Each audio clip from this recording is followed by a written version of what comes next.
This week, Mexican authorities proudly trumpeted their arrest of the notorious drug lord known as El Marro, or the Sledgehammer. Jose Antonio Ortiz is the leader of the Santa Rosa de Lima cartel. He and his gang have been terrorizing the state of Guanajuato for years. They are believed to have murdered hundreds of people as part of their drug trafficking, extortion, and various other criminal rackets.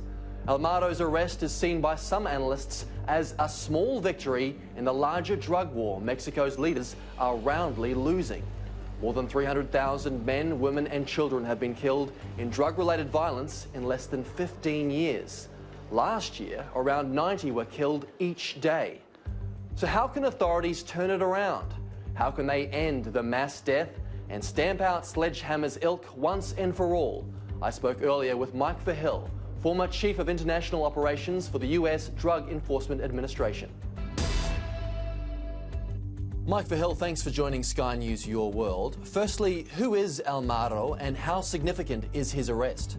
Well, El Marro, as he's known by his nickname, has been responsible for the deaths of hundreds of individuals. He is what they call a huachilero, which is a petroleum thief, and he has been head of this cartel since 2014.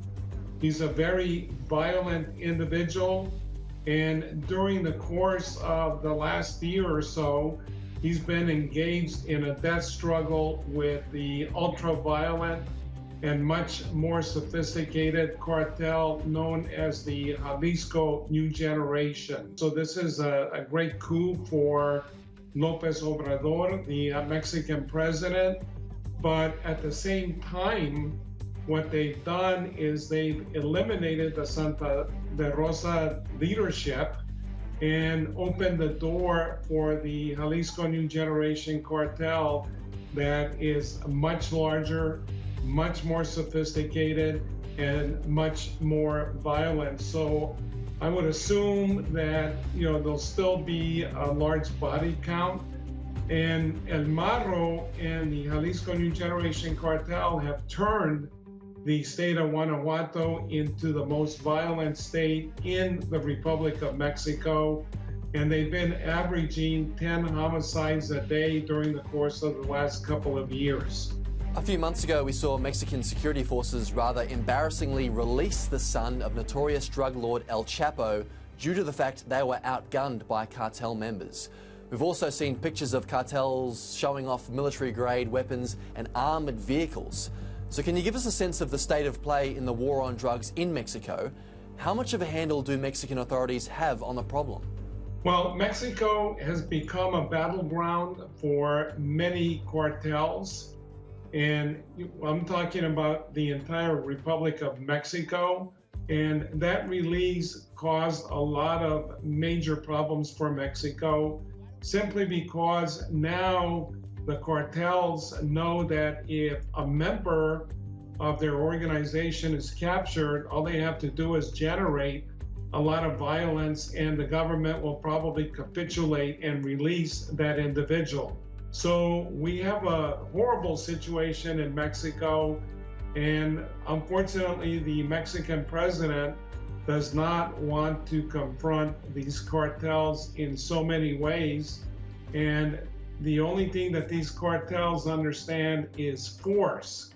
And if you're not going to exert force, they're just going to expand their territory, and they're becoming even more violent. And now they basically control virtual armies of men that can go into areas and take over entire states. Mexican President Lopez Obrador campaigned on dealing with drug crime more peacefully. He had the slogan which translated, "Hugs, not bullets."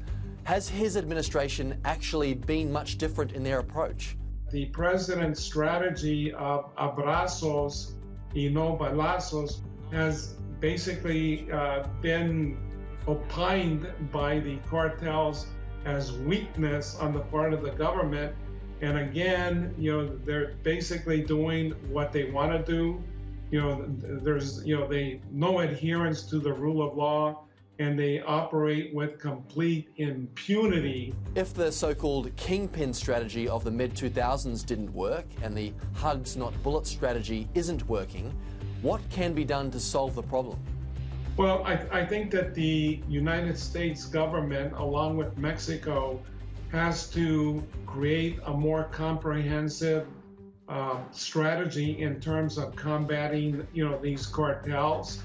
Number one, the United States has got to reduce the consumption of drugs coming in from Mexico and other countries. And we also have to stop the flow of weapons.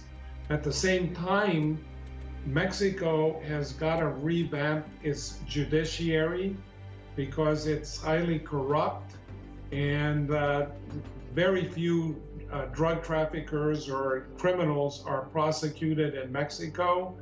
They also need to revamp their state and local police forces because they're rife with corruption